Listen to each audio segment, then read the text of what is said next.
یہ ممنوع فنڈنگ یا جو غیر ممالک سے حاصل کیے گئے فنڈز ہیں، یہ کیا پاکستان تحریک انصاف کے سیاسی مقاصد کے لیے استعمال ہوئے یا کسی نے ذاتی اس سے فائدہ اٹھایا؟ بڑا کلیئر آنسر چاہیے اس کے اوپر، نو ifs نو بٹس، سیدھا جواب. کیا پارٹی کے لیے استعمال ہوا، سیاست کے لیے، یا کسی کے ذاتی مقاصد کے لیے استعمال ہوا؟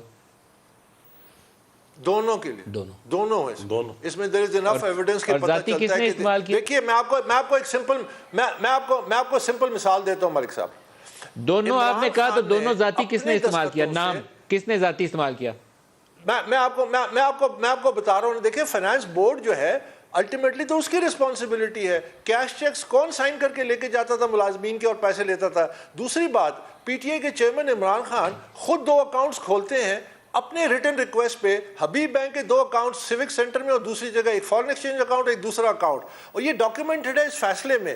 وہ اپنے دستخطوں سے اکاؤنٹ کھولتے ہیں، اپنے چیکس کو سائن کر کے اکاؤنٹس کو آپریٹ کرتے ہیں اور پھر ڈس اون کرتے ہیں اس کو انڈکلیئرڈ اکاؤنٹس، یعنی اس کو الیکشن کمیشن کے سامنے ڈکلیئر نہیں کرتے.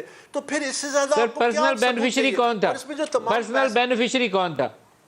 پرسنل بینیفیشری کون تھا ان فنڈز؟ دیکھیے میں آئی ڈونٹ وانٹ ٹو، میں کسی کو اسپیسیفک نہیں، میں سیدھی بات کرتا ہوں کہ سب سے پہلے پارٹی کے جو چیئرمین ہے، جب میں نے اس کے سامنے نشاندہی کی، he is responsible, he signed fake and false certificates. اس کی رسپانسبلٹی تھی کہ یہ تمام کرپشن اور انلیگیلٹیز کو کرتا ہے. جب میں نے اس کو آئیڈینٹیفائی کیا ان رائٹنگ میں سپٹمبر 11 2011، اس کے بعد جو ذمہ داری ہے فائنانس بورڈ، جو میں نے نام لے کے دیے، جو اس کو آپریٹ کرے تھے، secretary general of the party, جب اس کے نوٹس میں بھی سپٹمبر 2011 میں یہ سب کچھ آیا، he should have intervene, he should have taken action. All of them are responsible.